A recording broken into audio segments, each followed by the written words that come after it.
Zoom as a backup. Okay, we're live on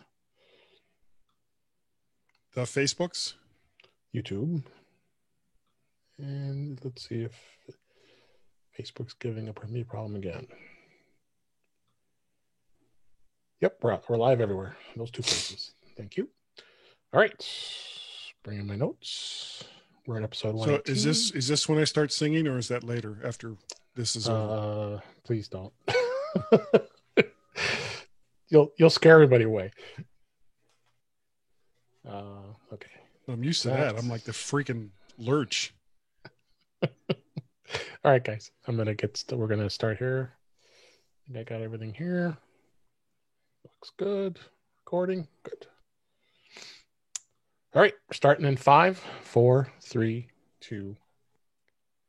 Welcome to episode 118 of In Touch with iOS, a podcast that talks about iPhone, iPad, Apple Watch, Apple TV, and related technologies. I'm your host, Dave Ginsburg. My co-host, Warren Sklar, is off this week, but I guess I could have had anybody else better to step in as my guest co-host is Mr. Guy Searle from the MyMac.com. Oh, me. I thought you were talking about someone else. Yeah, hey, great to be here, Dave. Thanks for inviting me. Thanks for being here. And I'm also very, very pleased to have as a new guest, Mr. Brett Terpstra from BrettTerpstra.com and all other fun things about developing. How you doing, Brett? I'm good. How are you? I'm doing well. And the podcast, of course, as well. And you'll tell us all about that as well. Systematic and Overtired, yeah. Overtired, yeah. You do that with Christina Warren. That's a great show too. And I like that name. Yeah. That's a great. Those two great shows you got there, and we'll talk about that in just a minute here. But today we got some stuff we're going to talk about. The kind of a spin of what's going on in the developers world. And I know, Brett, you're more of a Mac user, and a Mac developer, but we'll definitely get some good info today. Some news to talk about, and some topics as well, and some tips and all the other fun stuff. So, first off, though, because you're a new guest, Brett, I'd like to find out more about you, and you want to tell our listeners what makes you tick, or what's going on. What do you do as far as Mac and iOS? And I know it's more Mac, but it's a very broad question. What makes me tick? What makes you tick with in the Apple world? I should say that. Yeah, well, I started blogging about Apple back in early 2000s for the unofficial Apple weblog, and kind of that began my journey, and all the way forward to today, where I develop 2 Mac apps and no iOS apps, although we do have an iOS version of NV Ultra in the works. Okay. But yeah, and I spent a lot of time writing, mostly about super nerdy stuff for the Mac. That's what we're here for. Be nerds. Yeah. and podcasting with nerds. And yeah, I'm a nerd. That's what makes me tick, is nerdery. Nothing wrong with that. I'm nerdery. I'm right up there with you. Another good I'm name. right up there with you. And you said that, and I always ask what iOS devices you had. You said you have an iPad, Apple Watch, iPhone. Yeah, all a couple versions behind. Okay. But I have 2 iPads and an iPhone 10 and a Series 3 Apple Watch. It's okay. I'm behind. Yeah, I don't make that much money as a nerd. I hear you. So, what do you think? What do you use your Apple Watch for as much? Do you wear it all the time, or? Oh yeah. Tracks my workouts. It's constantly used as a timer. I use Siri on it to control music all the time. It's it's always on. Like, I check the weather. I use the Siri watch face, which I find is kind of brilliant. She's going crazy right now because I keep saying her name. Because you keep saying her name. Her what is? Don't tease her. Don't tease her. What does Merlin call it? Widget or whatever.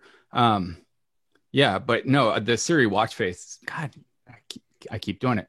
It's brilliant though, because it always basically just puts the information I need up front, and so I don't have to like spend time flipping through apps and everything. Can I ask something real quick?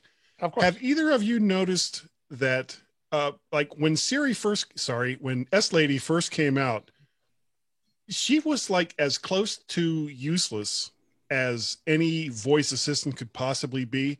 And for some reason, just over like the last year, because S-Lady's been around for quite some time, but just like over the last year, it has gotten so much better than what it used to be. Well, the market has also gotten really saturated. The competition, I mean, even Microsoft Cortana was better Siri for a little while.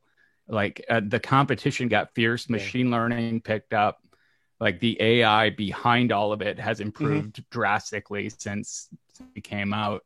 But yeah, in the last year, it does seem like everything's actually starting to work. Crazy. And sure enough, Microsoft is going to pretty much abandon Cortana. So, well, yeah, it continues. There's a Halo reference there somewhere.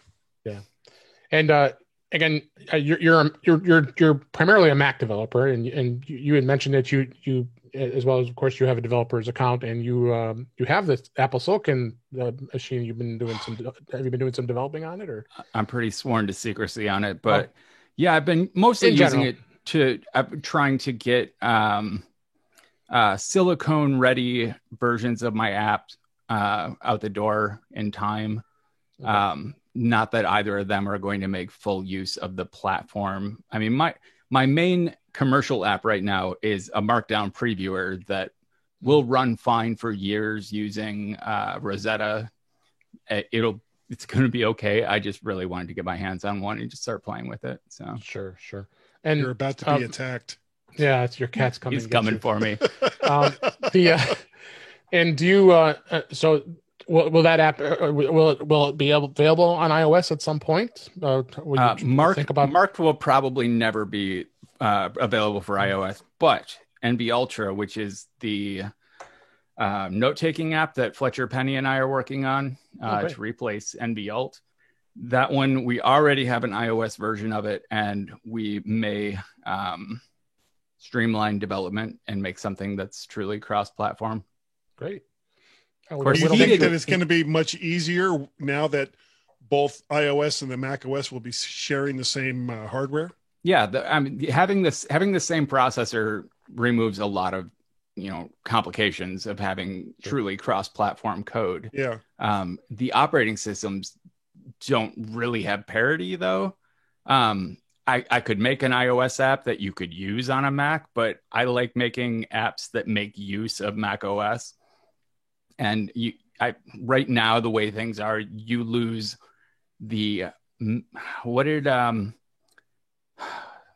I think it was not Daniel Jalcott, maybe Michael Sy. No, Brent Simmons talked about the Mac acidness of a program and like a truly Mac native application that makes use of all of the operating system's features. You can't make cross-platform portable. And so that's always kind of stuck with me. It's easy to make an app that kind of uses both, but you still have to make two apps if you want to make the most of each operating system. Yeah, something gets lost in the translation. Yeah. Like copy paste. I'm so annoyed with news. It's right. And your iPhone, obviously daily driver, you're always using that for day-to-day stuff. Anything stands out that really you like? Well, let's see. I like my Deadpool screensaver. Okay. No, I've really liked having my calendar widget with iOS 14 in my home screen, but that's about the only widget I've really used. I have shortcuts on my Today screen, and I'm sorry about the cat. Is this okay? He really wants to be right fine. Here. It's audio podcast. It's fine. But yeah, like I use apps like Deliveries that have been around forever. Spark email. I still use I haven't tried Spark. Oh, I really like Spark. Spark. I use MailMate on the Mac, which is an ugly, nerdy email application. It's not ugly. It's not nearly as pretty as something like AirMail would be. But all of the features that it kind of lets me hack together, they work really well with the way I use Spark. So Spark is the best choice for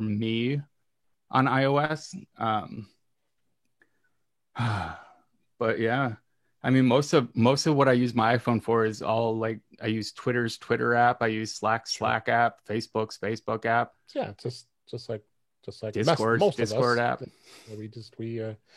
We're mobile. We want to have mobility access to it. So, and you said you have a few versions back on your iPad. And anything you do with your iPad? I want to start making more use of my iPad. I'm selling my Apple Pencil to my mom. Oh, okay. Because I bought it. Do you need the money that badly? Is that what's going on here? I felt bad. Like I thought I would use it more. Yeah. But even now with Scribble, my handwriting is so atrocious that even if it did recognize it, I'd be embarrassed to have that. I don't even remember how to use pens and pencils anymore. So it was kind of a waste of money. You just didn't want your iPad to judge you anymore on your handwriting. Right. Yeah. I know where you're coming from. It's bad. It's like people complaining. I refuse to operate. It's like people complaining that S Lady doesn't work with their accent. I have that, but for handwriting. No, but I want to use my iPad more. And there was a while I was doing a lot of writing using my iPad. Okay. But then I got a new MacBook Pro, and I just kind of back to the Mac. I don't love I have the older smart keyboard cover. Yeah. It's not a great keyboard for working on. Yeah. The Magic Keyboard, which I've done reviews for, it's a vast improvement, but it's pricey. I've gotten really addicted. I just picked up the Bridge keyboard that I'm using with my I have one iPad Pro. I had one for my 3rd gen iPad, and I hated it. It died within like 4 months after I got it, and wasn't that and Bluetooth connectivity wasn't that great to begin with. But so far, the one that I'm using with the 2018 iPad Pro has been terrific, brilliant. Here's the thing: is I started using mechanical keyboards on my Mac, and I've gotten so used to typing on a mechanical that if I'm going to actually make use of an iPad, I'm going to have to get a Bluetooth mechanical keyboard for it. And I do have a Matias that I've kind of used with it, the Matias Quiet Pro Bluetooth. That works okay, but it's bigger than the iPad and kind of defeats the portability of the whole thing. Okay. All right. Well, we're going to definitely have a link to all of your work on your website, and definitely to find out more about you. And I welcome you to the show, and we're going to have a lot of fun here talking about all kinds of stuff, and yeah, we're all geeks here too, so you're not alone here. So. It's great to be here. Yeah. All right, let's go ahead and move on to the news of the week. Some stories that caught my eye. This first story is on Apple Insider. iOS 14.2 beta code hints that there may not be earpods with the iPhone 12. Code strings that were uncovered in the latest iOS 14.2 beta release suggests that Apple does not intend to include a free set of AirPods with the iPhone 12 purchases. And I'm not surprised about this at all. And they may not even include the power adapter either, because they already did that with the Apple Watch Series 6. Which they are going to include the phone. The phone will be included, yeah. Okay, all right, just check. And probably the Lightning cable too, just like they did with the Apple Watch. If they really wanted to go green, though, they would leave the phone out. That's right. Yeah, they just send you a recyclable box for like $1,600. Made in California. Just keep using your old phone. Here's a box. Let's face it. I can probably go into my closet tonight, right here, and open up one of my bins. I probably have like a bin full of the AirPods that I haven't for all the years that every year I upgrade my phone. So my iPhone. So yeah. So I could see their point. Well, if they do that, does that mean they also won't include that little? Well, assuming that they stick with Lightning, the Lightning to TS or TRS adapter. They may not even include that. No, I bet you'd have. Well, to if they don't include the EarPods, there wouldn't be much point in including that either. Yeah, exactly. So, because the EarPods, the ones that were in the last models, was an actual Lightning EarPods. It didn't have a 3.5 inch. Oh, okay. Because I have an iPhone SE, and that came with the adapter. Oh, so it had the regular ones with the 3.5 inch, and then you had to use the adapter. Yeah, because the No, 11 no, Pro no, no. Max, I mean, it had the regular. it came with the adapter as well as it came with the AirPods with the Lightning on it. Yes. Okay. So, just of course, rumors as always that they're seeing this, but if it's in code, you almost kind of have to believe it. So, but it is what it is. I thought interesting to note that, like I said, the AC adapter is probably not going to be included with it either. So, hey, they started with the Apple Watch. Why not move on to the iPhone as well, for the same thing to happen? So, next story, Apple TV is actually reportedly coming to the Xbox, and likely in time for the launch on November 10th. Hey, my birthday. Happy birthday. Yeah, coming up here. Apple. So Apple we won't TV remember. So we're saying it. Yeah. The Apple TV app is coming to the Xbox, according to the Windows Central. This is on Mac Rumors, which tweeted that it can confirm the news. So I'm really seeing Apple TV. The Apple TV app Apple is really just doing a smart thing, and they're just putting it everywhere. I mean, you're finding it on not only Apple TV, but you're finding it on all of the other many of the other platforms, including smart TVs and everywhere else. I mean, they really want to get their Apple TV Plus out there. Is really, I think, what the goal is. So this is not surprising that this is happening at all. I don't know how much you watch TV, or Brett, as far all as the time. You do? Okay. You have an Apple TV? I forgot to ask you that. Yes. Okay. So yeah, I have a. What you think of this? I think it's great. I think the only way Apple will ever be able to maintain a content platform like that is if it is everywhere. If exactly. They tie it as closely as most of their apps are tied to their hardware, I don't think it would ever get enough adoption to justify the cost of producing their own series and everything. Right. Are they on Roku? Yeah. Can you get Apple TV on Roku? Yes. Yeah. What about Amazon Fire? That one I don't know. So. But I mean, basically, isn't the Roku basically Android Lite? Isn't that like an offshoot of Android? I honestly don't know. Kind of, sort of, because Android.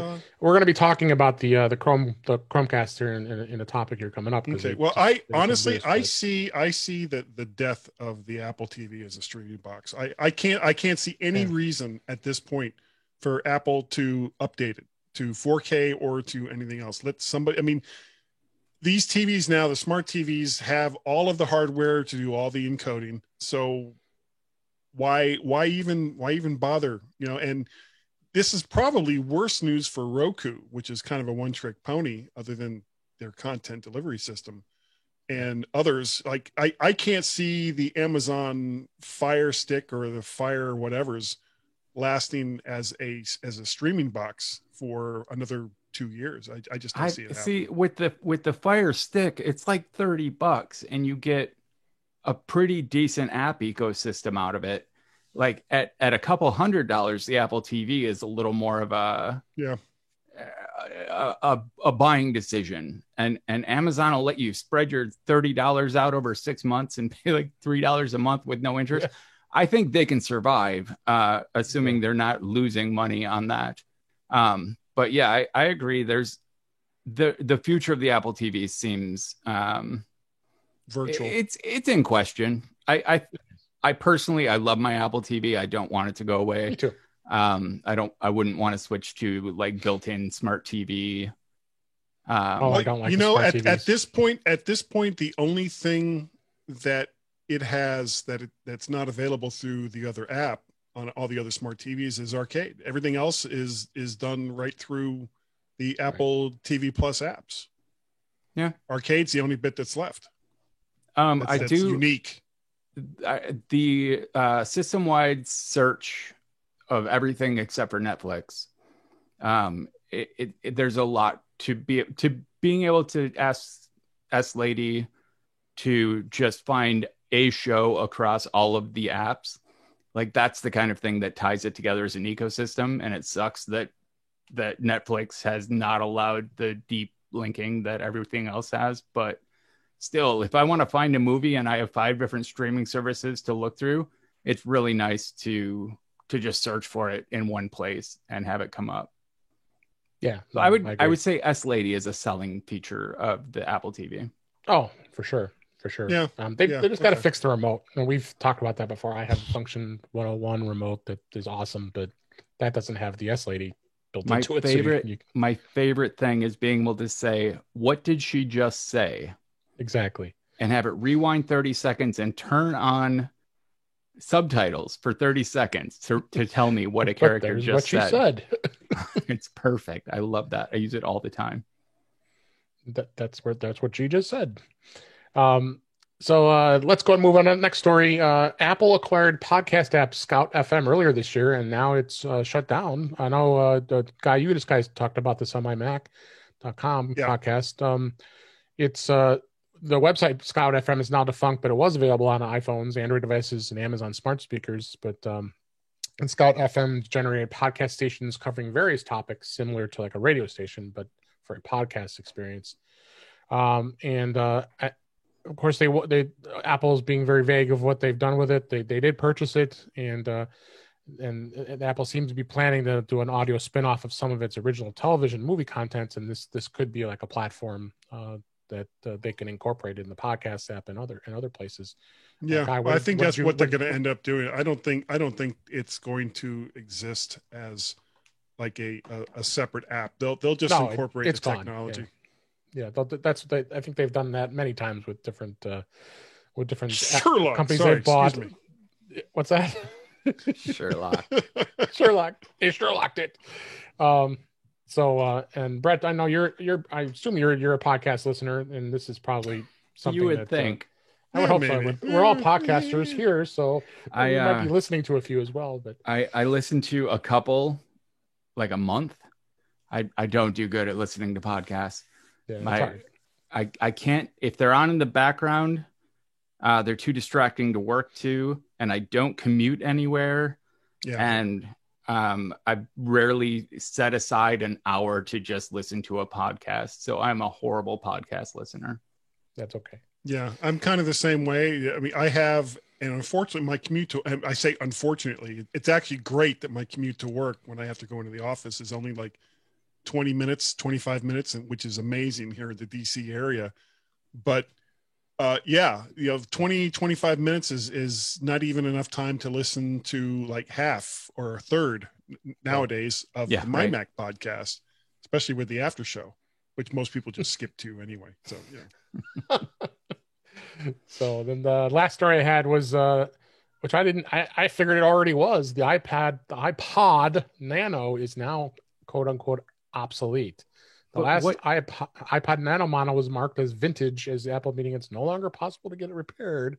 This was the model, I guess, as far as back in 2015 that had all those different colors. It was that little small one. The screenless one. Yeah, I can't imagine that the cost of getting a repair last year would have been would be worth it. Worth it, yeah. I mean, it's like none of those have Apple Care anymore, so you'd be paying. I'm sorry, that'll be $500. I mean, they hadn't even updated the iPod Touch, which had an A10 fusion chip, which has the A10 fusion chip. I thought they did that last year. That they 2019 they did, which was a surprise refresh. Yeah, so I think the days are numbered for any iPods at this point. The way things are, that's the last one that's left is iPod Touch. So, but anybody has that iPod Nano, it's got to go into your museum collection if you still have it. Yeah, just that drawer that you keep all those extra like charging cables and power bricks and everything else for your old phones. I've got old iPods. Those old iPods, the 30 gig one. So, what was the biggest storage size of the iPod Nano? It was probably 64 gigs. 64 gigs. Yeah. Yeah. I still remember it was expensive too. It was like $300. I remember my Creative Audio MP3 player that held 256 megabytes of your music. You were like, whoa. I know we were pass it around the office and everyone could play DJ with it. Yeah.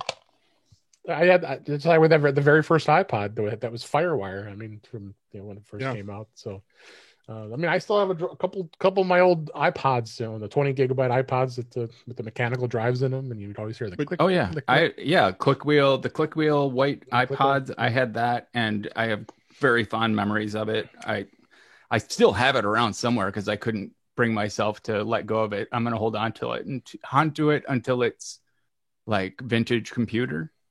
and then get, thousands of dollars for it. Well, one thing that iPod touches are still good for, especially because it's still kind of hard to find good webcams. You can use them as webcams. Oh, with like camo? And, yeah. Also with ePod. Yeah, we talked about that. Okay. Yeah. Yeah. No, it's definitely it's a gone. Yeah. I used to use it for Guy's Daily Drive to record that in the car. Have you guys tried to buy a webcam this year?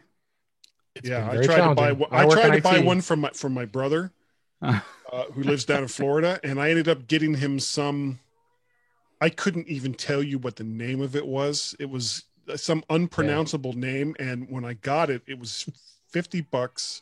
Yep. And I'm guessing it probably cost about $15 pre-COVID. And it still took like 2 months for it to get to him. And when it arrived, I was like, oh, please work, please work, please work. Because he insisted, my brother loves me. He insisted on paying for it before it arrived. And I was like, don't pay me for this yet, because it may not work. But thank God it did work. But trying to find decent webcams, and let's face it, we're talking about the Logitech series, the 920X and the 930X series. And because everything else, I mean, a lot of it will work. A lot of it doesn't look that great. I mean, this is a 930 that I'm using right now. Yeah, mine too. And it's fine. Like the last couple of Mac to the Futures, I was using my iPhone with either Camo or Epoch, and that looked really good too. So the fact that there are so many other options now, and there's been a lot of creative options done because of the problems of finding some of this stuff. Right. But now, fortunately, I think the market has settled down somewhat. So some of the stuff is now finally starting to filter back in, and you're not seeing prices for the Logitech 930 in the $200 range anymore, which is ridiculous, because I think I paid $70-$80 for it. Yeah, I'm using the Logitech speech. Sorry. I'm using the Logitech 1080 Pro Stream, and I've been really impressed with its depth of field. But it took me the Brio? Huh? Is that the Brio? No, it just says Logi 1080p Pro Stream. Oh, okay. But it is, it's been great. It took me forever to find it and get it shipped, though. It was out of stock literally everywhere. Okay. Yeah. It's impossible. Logitech cameras are very hard to find right now. So RIP to the iPod, let's go ahead where this all started? This is where all this started. All right, let's go ahead and move on. I talk about beta. I always, Brett, you don't know, but my co-host Warren, he lives on the cutting edge and always puts betas on every one of his production devices: his Mac, his iPhone, his iPad, and his Tesla. He just says do it, and he has a Tesla too, of course. Yeah, that's Warren. But so we tend to talk about beta and just give what's new this time around. 14.2 beta 2 just came out this past week. And one of the interesting things is I have a iPhone 10R iPhone that I use for beta. See, I'm smart. I have a separate device that I will put beta on. I'm okay with doing it that way because I don't care what happens to this phone.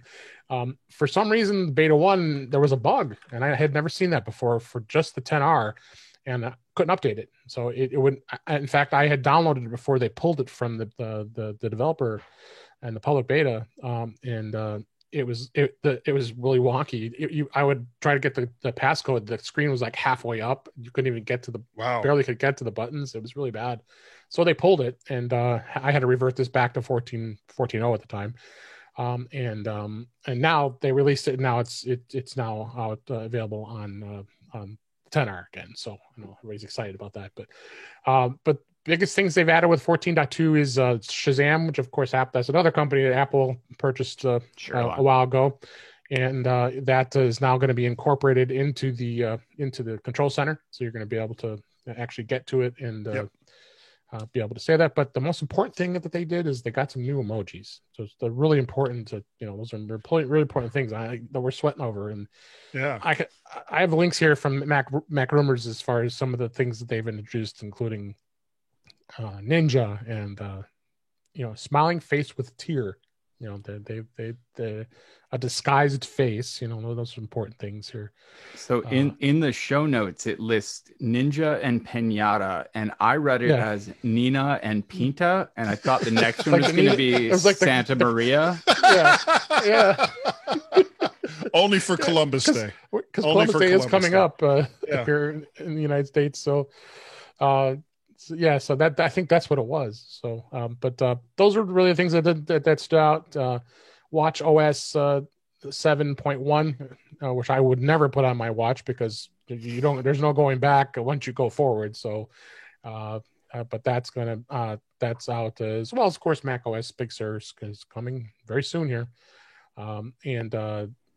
So they really have done some changes with the control center, and that's good because I think control center is important to function on the iPhone these days. So, but we'll continue to see what happens. I think 14.2 is probably going to be out sooner than later. We're at 14.0.1, which was released for fixing bugs. So, but we'll see where that goes.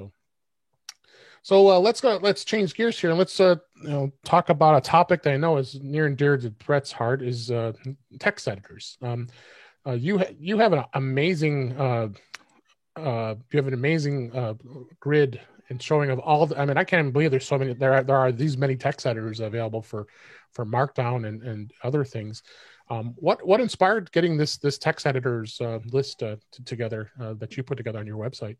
Well, it was a few years back, at least 5 years back.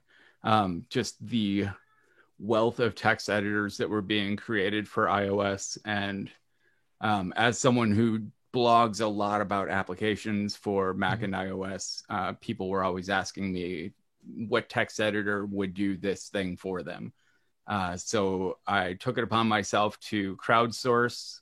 It started out as a Google Doc and just had everyone kind of put their favorite text editors on and then check off all the boxes, what it could do, and turn that into, had a Ruby script that would turn that spreadsheet into a HTML table and just put it out there. And for a while, I let the Google Doc remain public and people helped me keep it up. But eventually, it just became something I have a Wufoo form that developers can fill out to add new apps to it, and then I go through and clear out.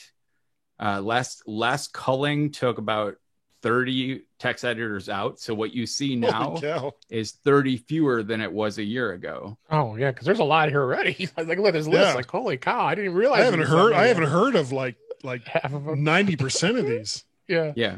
Well, and a lot of them are one-trick ponies that, if you just want a 99-cent text editor, it'll probably do the trick for you. But if you have any kind of advanced needs, there's only a few that really stand out. And the headers on the table, you can if you click them, it'll start removing apps that don't have that feature. So you can quickly filter the table down to something that does what you actually need. A lot of these are note-taking apps too, like Notability and Drafts. And the only requirement is that they have to work with plain text. They can work with rich text as well, but I don't include any editors that are purely like Pages, like designed for writing rich text. Okay. Now, is any of these what are any of these apps that you use at all for iOS? Drafts and OneWriter are my go-to text editor tools, and for pretty much anyone who asks me what I pick out of all of those text editors, Drafts and OneWriter are kind of essential for me. Okay. And there's just so many others that, like I said, they're just kind of obscure. But a lot of the stuff that you do is for programming. You want to do Markdown language and things like that. And is that I take all of my notes, all of my writing, everything is done in Markdown. So for me, that's kind of Markdown editing tools are a requirement. Whereas for a lot of people, I don't know, does anyone not use Markdown? Well, that'd be so weird. It is your app, right? Well, no, Marked is my app. Markdown is John Gruber's syntax for writing rich text using plain ASCII text. Okay. And everyone should be using it. It's brilliant. Right now. Immediately. Yes. Go get it.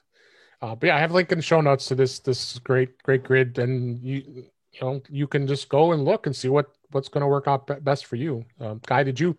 Like you said, most of these you hadn't even heard of. I'm kind of like in the same boat with you, but well, the fact that you can look at this list and look at features at the top and go, well, I need to have Dropbox connectivity and I need to be able to use it, HTML email or as a PDF editor or something like that. And you can just click each one of these boxes, and the apps that don't do the things that you want it to do disappear.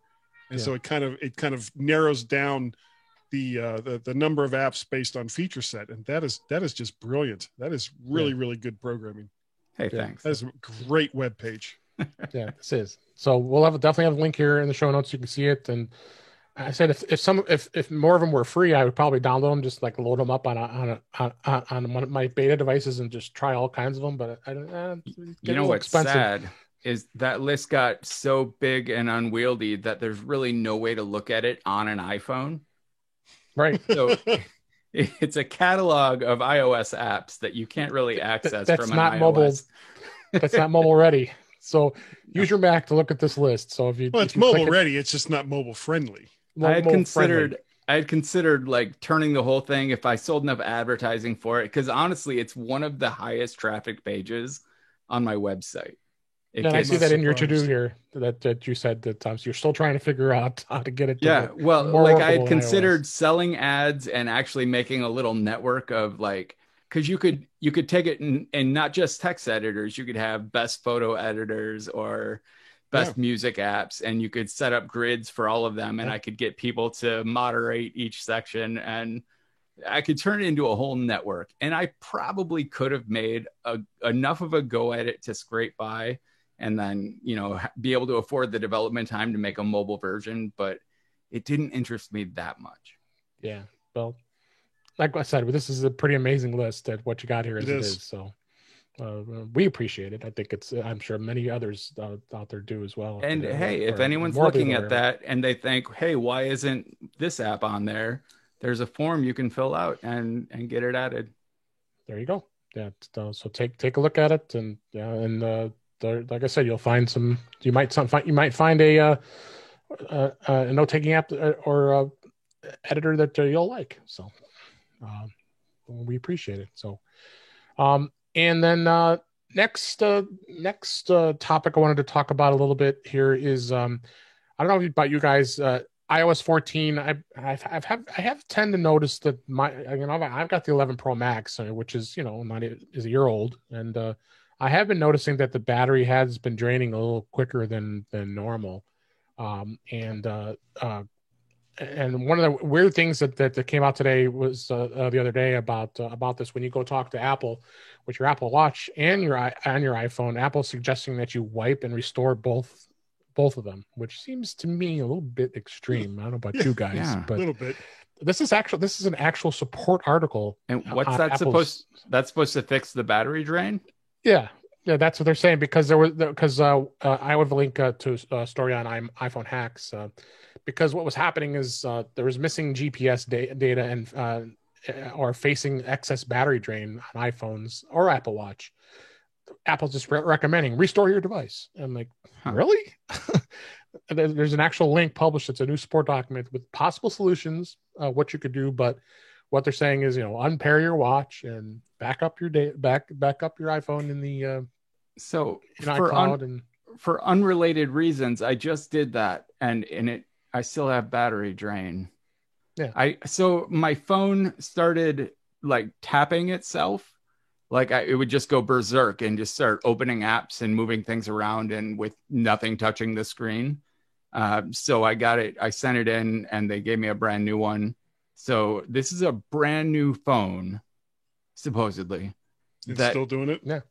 No, it doesn't have that issue anymore, but the battery drains in about I'm going to say under regular use, I get maybe 16 hours out of it before it needs a recharge, which is no better than the 3-year-old version I sent them. Strange. You're not running that Cyberdyne app, are you? Oh, is that the problem?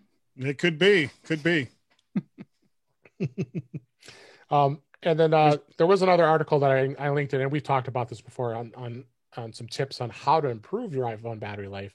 One of the good things about, and this started actually in iOS 12, they added this, was the actual way of being able to look at the battery life right on the phone. So they have an actual app that you can open up and it takes a look at it gives you a grid what apps are actually what are actually doing and draining. And apps that are famous for it are like if you're a Facebook user, Facebook app is horrible. I know the Mail app sometimes does take a little percent.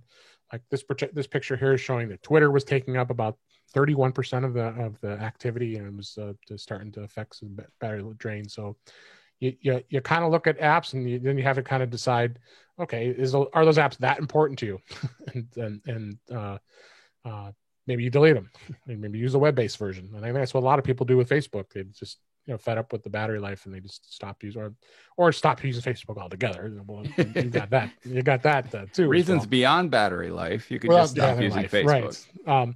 But there are a couple things that I always recommended, specifically location services. We go to settings, privacy, and location services, and make sure you turn off the background app refresh. I always turn that off. I just don't find that is a necessary thing. Now they do talk about things like disabling location services, but you really don't want to do like a whole thing of turning it off. But the good thing now is most app developers are now setting it so you can go in and actually set it to while using the app as opposed to always. There were some app developers that were really greedy and saying, well, let's set it for always, and that in itself I think was kind of cruddy. You either be never or always. So at least they've got that option to be able to add that. So other good tips too is like I love dark mode. I don't know about you guys. I like the dark mode, and that tends to help battery life a lot because it's not hitting the LED and the LCD that hard. Is that, and low power mode is the other one they suggest, and I don't think I'm not a big fan of that. I tend to not use that. And then one other thing they would suggest too is like placing the iPhone face down, because it's got a face down detection feature, which makes use of the ambient light, so it ensures the display does not light up when you receive a notification. In fact, I should probably face my phone the other way because I have it sitting on my nightstand because I have one of those iHome wireless chargers. It's like a stand on it, so it sits next to the clock. And I've got Twitter telling me when people make notifications, and I wake up in the middle of the night and it's the Twitter notification came up, and somebody's posting something at 3:00 in the morning. I'm like, what? Who's posting it? This is the late hour. Unless I'm following somebody from like the UK or something. But yeah, I've got do not disturb turn on after like 10. Yeah, I should turn that back on. I always forget to do it. But a lot of good tips in there as far as battery life goes, and I think it's definitely something to take a look at and be aware of. So changing gears here, I thought another interesting topic, and Google just had a big announcement, and they announced the new Pixel 5 and the new 4a, which is going to have 5G, which is interesting. So they jumped the gun and got ahead of Apple before the iPhone 12 is due to be announced here. So, I saw it interesting to see what Google's adding to their phones. I think it's definitely going to be interesting. The pricing is pretty aggressive too. I mean, the 4A is with 5G connectivity starting at $500, $499. And then the Pixel 5 is adding, of course, a lot of stuff they're adding Apple has already got on their iPhone. So, but Apple, of course, already went ahead and borrowed things from Google as well by having widgets and having the app library, and so they're all ripping both each other off. But I think two of the interesting things that there were announced, this was, I believe, yesterday, was the Google Chromecast, which now includes the Google TV, and it's $49 and has a remote, and it's also got the Android TV OS in it. It's very Apple TV-ish because as I looked at it and saw some of the demonstrations, and interesting to see. And the other device too was the Google Nest Audio, which is now they're looking to compete even more with the HomePod. That's only $99, so they got some aggressive pricing here with these devices. I'd be interesting to see how the sound is on that speaker. But what do you guys think as far as Google going here with the Chromecast? And like we just talked about earlier about the Apple TV and where that may be going. $49 device. That's pretty cheap. I would note that while they made the same mistake of having a perfectly symmetrical remote, it looks like you can at least tell at first glance or with a thumb press which way your remote is facing. This is true because I'm doing that all the time with the Apple TV remote. That's why I bought the how would you 101. Yeah, that's why I bought that Function 101 remote for $30. Now I can. Yeah, it's a terrible remote. It's not bad. It's not bad on the same level as the hockey puck mouse, but it's damn close. That was bad. That was. I think I have one of those in the drawer somewhere here. It was so bad. But I've never used a Chromecast TV, so I have no idea. No, really, only reason I brought it up is because looking at, I haven't either. I have Chromecasts that I had, but the old Chromecasts were generally devices that you could just mirror your device to it and be able to watch. But now this device is the first time ever, and they're only charging $50 for it. That actually includes an OS in it and has the same or similar type interface that Apple TV has, and being able to go to the Google Assistant and ask for things just like we asked S Lady. So that's why I think for $50, maybe we got to question what Apple's thought is with Apple TV. Isn't going to be around. Because you got Google like this doing this. Because I will say, Google Assistant is really good. It is good. I agree. Yeah, I've got a couple Google devices here. I've got a Google Home the little screen. I actually love it because whenever I want to watch something away from my computer, I can just send it. I could stream it to the Google Hub and be able to have that playing on the little screen here while I'm doing something else here on my computer here. So yeah. So I don't knock Google for a lot of the things they do. I think what their downfall is, especially with their phones, their marketing. They're just not very good at marketing their products. Not getting out there to the carriers, and they're not very available. And people I never heard of that phone before, type of thing, because they just aren't very good at it. But versus where iPhone is today. So it's definitely gonna be interesting. I like to see where the HomePod and the Apple TV go. And this is definitely a step to push Apple to decide: are they going to stay in this market, or are they going to do come up with it? They were supposed to come up with a HomePod Mini that's been rumored for a while. I don't know where that's going to be. Again, that's a rumor. So, any other thoughts, Guy, before we move on here? I have one Google device. It was some cheap ass phone I bought on wish.com, and I've regretted buying it ever since I did. I could never really get it to work properly, but I don't think that's a reflection of Android more than it is just a poor purchasing decision by me at midnight from wish.com. And they look like they're great phones. I don't know. I'm not willing to spend $500 to $600 to try a phone that's supposed to be just as good as what I already have. So.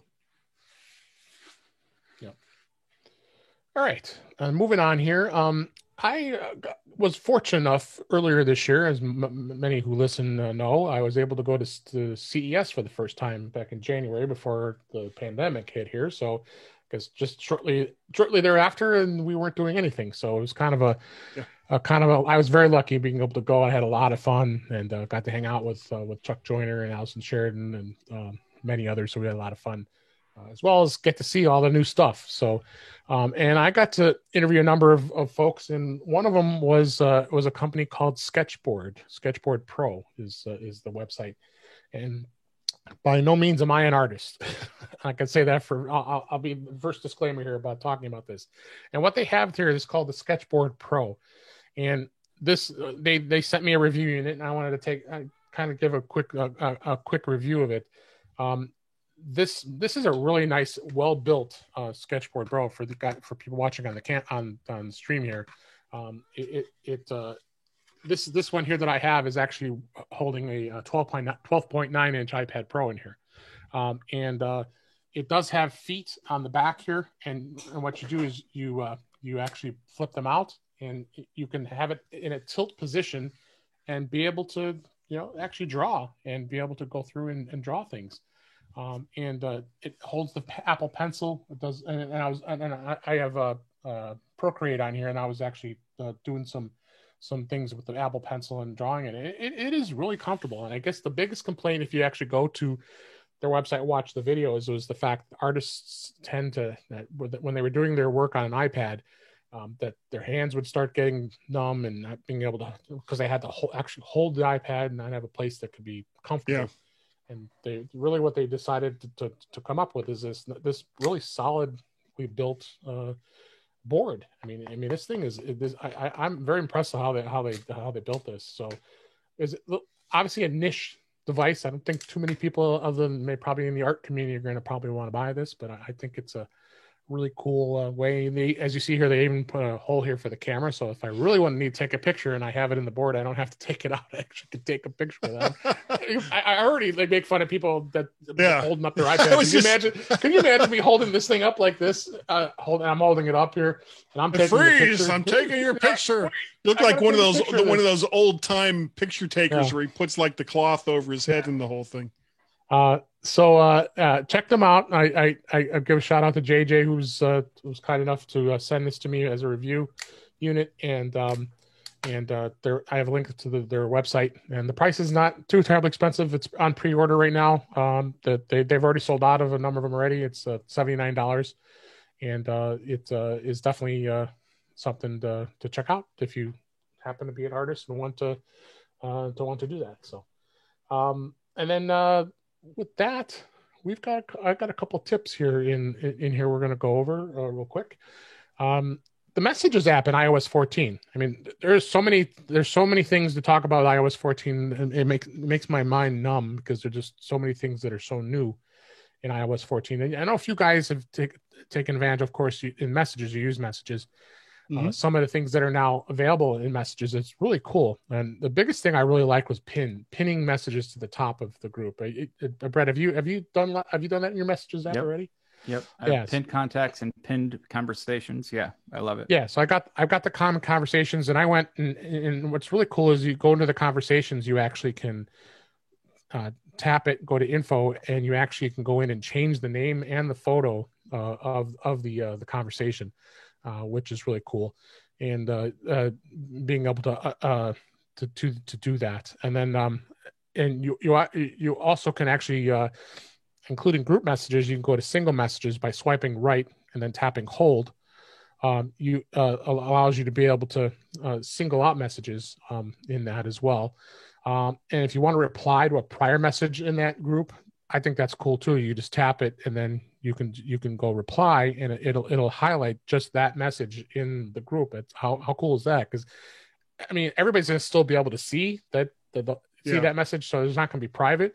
But at least now you're gonna single out that particular message in the group and say, "Hey, right. It helps to provide context to whatever it is. When you have three or more people all rapid firing and all their hot takes, you don't know whose reply is to what. No, threaded responses is really cool. It's still a lot of, I don't like group chats in general. It's just too much happening at once. And I like Slack, where a thread becomes its own kind of conversation. But it's a huge step up from just a barrage of text messages. But it cuts back on the, you said, what about my mother kind of messages. So, people no. I meant, it was a completely different conversation. And that's the next thing too, is, you always had to scroll through your long list of messages, and, because I'm sure, as most of us do, have a lot of messages that we just don't delete and they save. And now that you got the one that's important to you, like I have one of my friend Brian is at the top there. When he responds, it just shows a little bubble of when he responds, right at the top there, so I don't have to go and look down and look at it. So a lot of great things that they've added in this, and there's so many other tips with this, what you can do in messages. But I thought those those are two of them that stood out. And one last tip I wanted to talk about was the ability to being able to share Apple Watch faces. Brett, you said you haven't tried that yet. Face. Yeah, this is a really cool thing, and it's a fun addition that they added. This is in Watch OS 7, and so you can impress your friends with your creations. As I did have a link in the show notes from Mac Rumors, like they said that. And the way you do it is if you go on your Apple Watch, you swipe to the face you want to share. You press and hold the face until the edit and share buttons appear. Tap share button, and it looks like a square. The normal share icon we're used to, the square with the arrow up.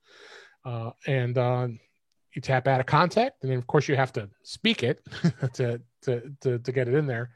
And you can send it over to that person, and they'll have your watch face and be able to download it right to the watch. I mean, I think that's just so cool.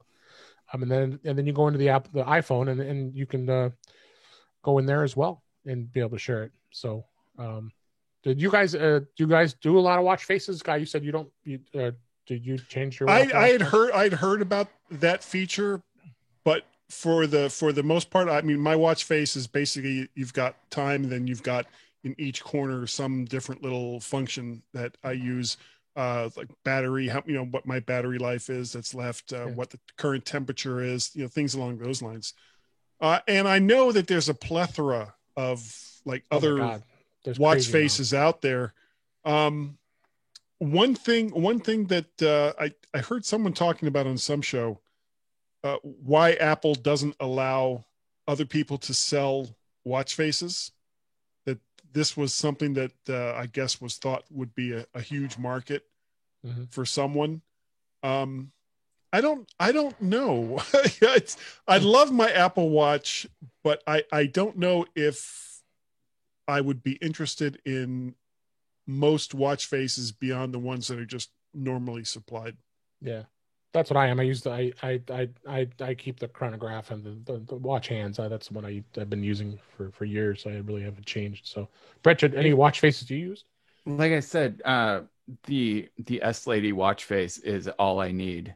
And if that one weren't stock, I would pay for it. Just like it does such a great job of surfacing the information that I need at any given time. I can just look at my watch and there it is. Right now, it wants me to start a yoga workout, gives me my resting BPM, and tells me it's time to take a minute to breathe, which are at this time of the evening.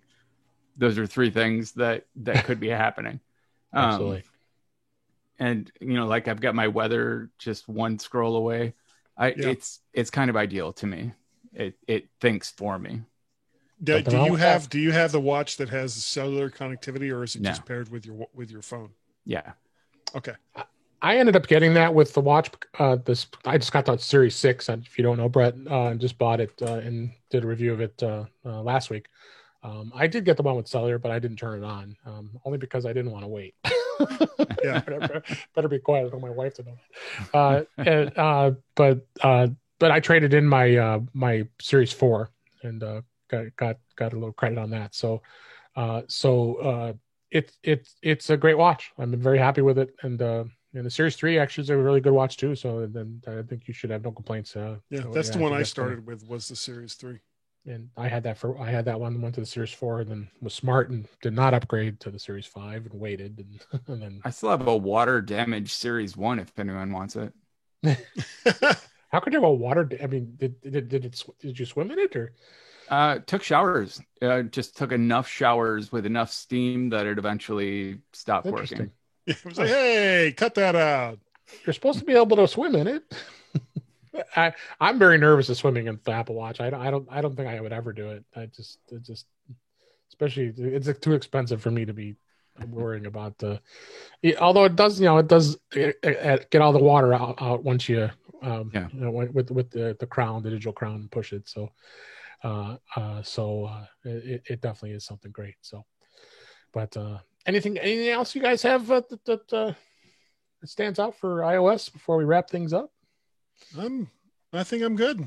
I mean, All right. I'm on the beta. The only beta that I'm using in iOS is for the iPad.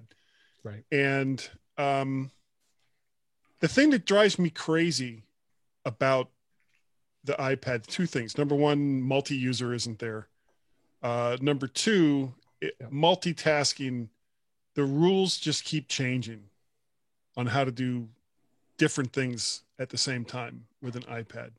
And I really need them to stop doing that. Just come out with one set of rules, keep those rules for a while, let people get used to them.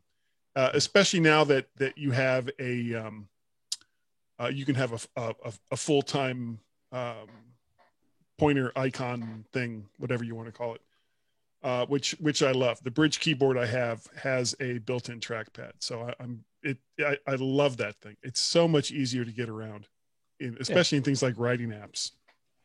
Yeah, for sure. All right.